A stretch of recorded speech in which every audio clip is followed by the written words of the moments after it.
और इन जितने संस्कार हैं ये हमने अब सुलझाने पड़ेंगे। तो अपने परिवार को परमात्मा के चरणों में लगा दे, पूरी कोशिश करे उसको ये नाम दिलाने की।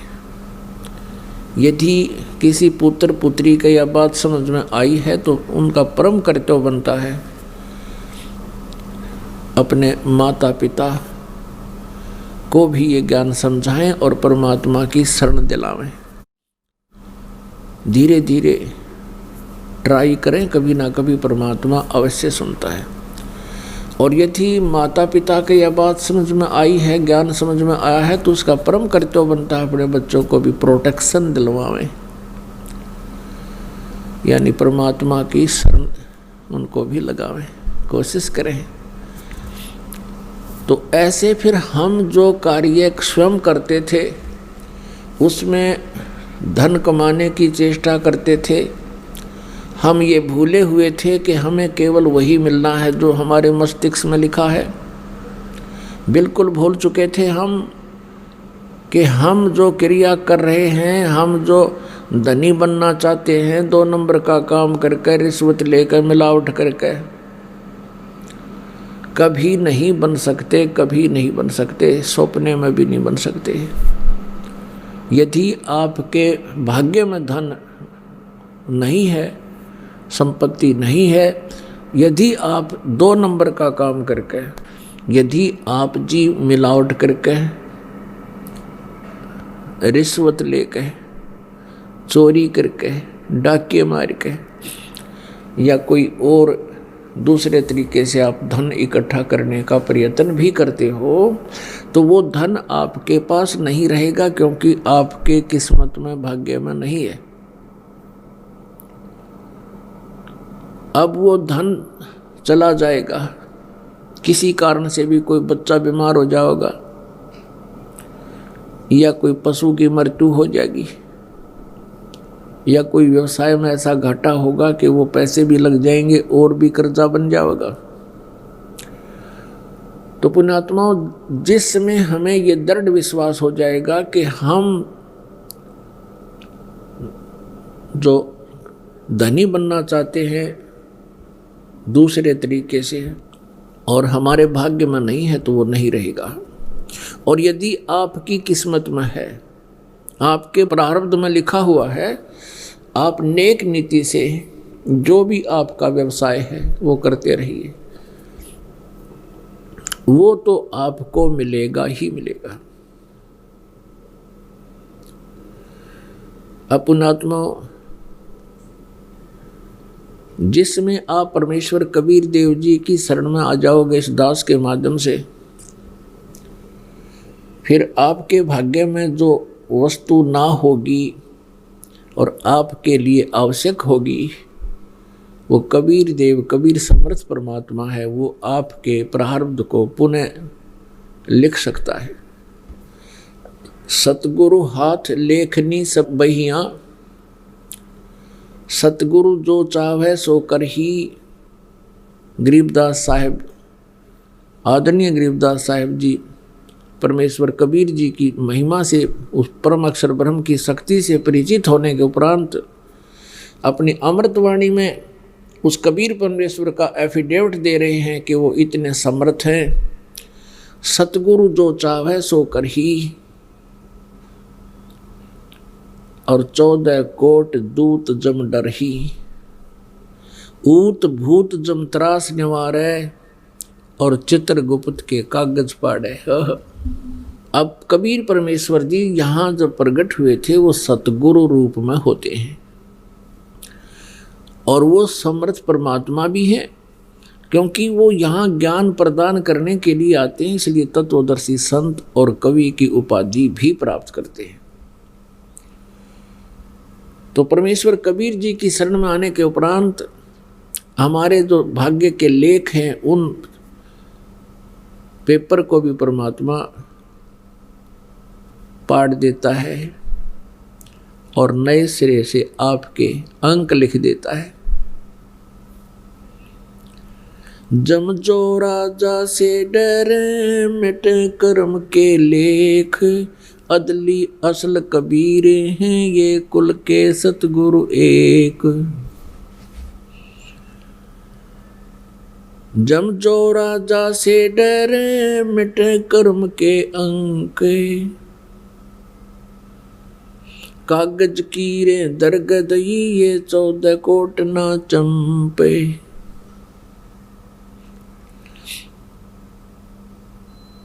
अब जैसे आप जी अपने तरीके से धनी बनना चाहते थे, नहीं बन पा रहे थे।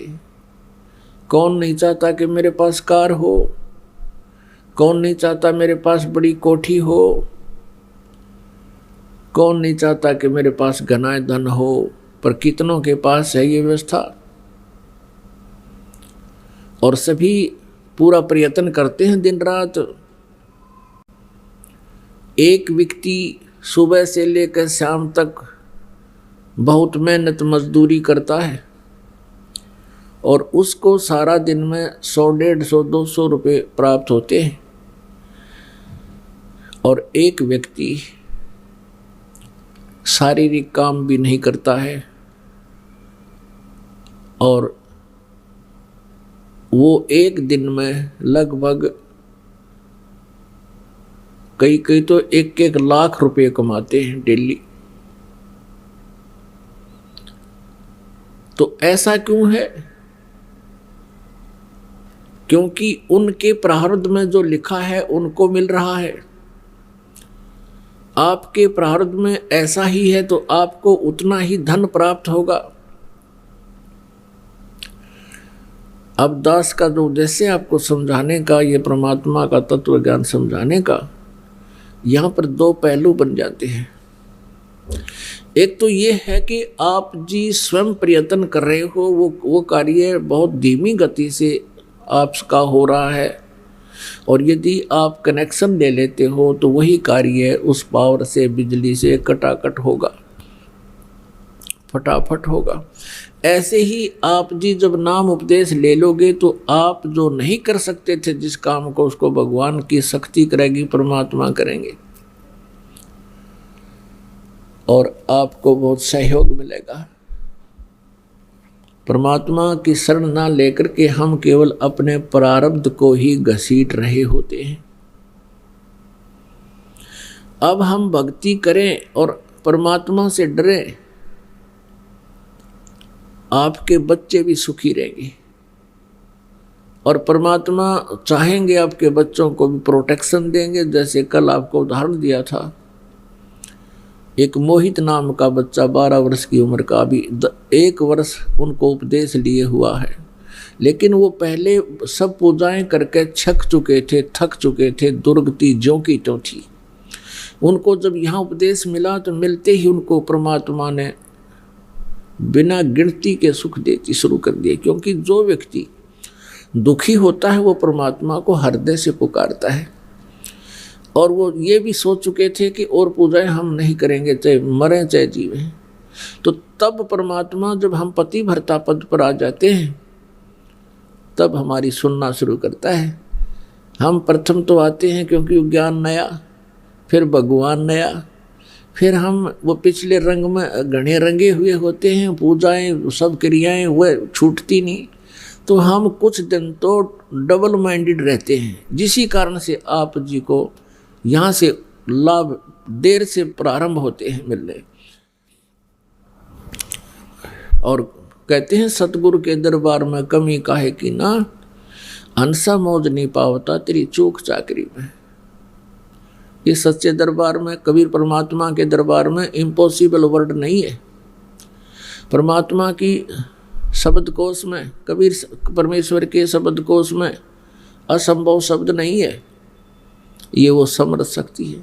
लेकिन हम उससे लाभ नहीं प्राप्त कर पा रहे हैं, तो आपकी चूक चाकरी में, आपकी कोई सेवा शुश्रूषा में कमी है, आपके हृदय में दृढ़ता नहीं आई है, आप पति भर्ता पद पर नहीं पहुंचे हो, पतिव्रता पद क्या होता है कि एक इष्ट की अतिरिक्त किसी से भी सपने में भी इच्छा कोई सुख की नहीं करे, कोई डिमांड ना हो, केवल एक कबीर परमात्मा की आस रखे। जैसे हम आपको मंत्र तो सभी देवों का देते हैं, लेकिन उनसे नहीं मांगे कुछ भी, उनकी तो मजदूरी है, उनका जमा कराओ पार होंगे। और कुछ मांगना है अपने मालिक कबीर परमात्मा से मांगेंगे, वो सबका दाता है, कुल का धनी है, वो तीनों लोकों में प्रवेश करके सबका धारण पोषण करने वाला वही परमेश्वर कबीर साहब है। तो उस बच्चे को 11,000 वोल्टेज के तार से उसका सिर टच हो गया और 2 उंगल ऐसे खड़ी आ जाओ, इतना जख्म सिर के अंदर, सारे शरीर से बिजली पार करके और पैर के अंदर से गुजर गई, पैर का अंगूठा भी जल गया। कहते हैं पहुंचूंगा क्षण एक में जन अपने के हेत,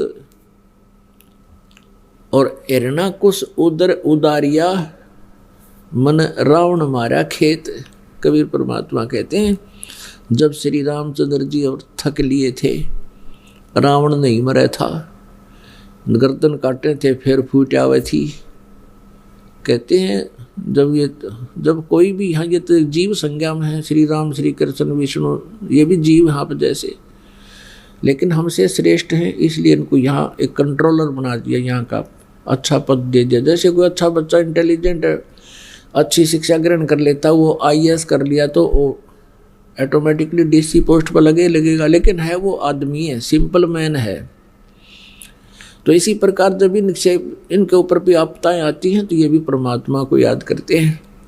और हम सभी आत्मा कबीर देव की हैं, सतपुरुष की हैं, ब्रह्मा भी, विष्णु जी भी, शिव जी भी सारे। तो उस परमात्मा यानी पिता को अपने सभी बच्चों का एक जैसा कष्ट महसूस होता है।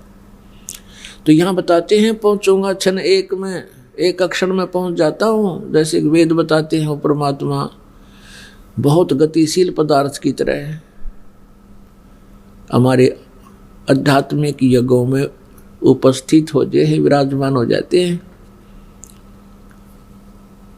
तो ऐसे वो एकदम परमात्मा इस दास के रूप में सेकंड के अंदर वहाँ पहुँचे हैं और उस बच्चे को बिजली से यानी काल से छुड़वा लिया।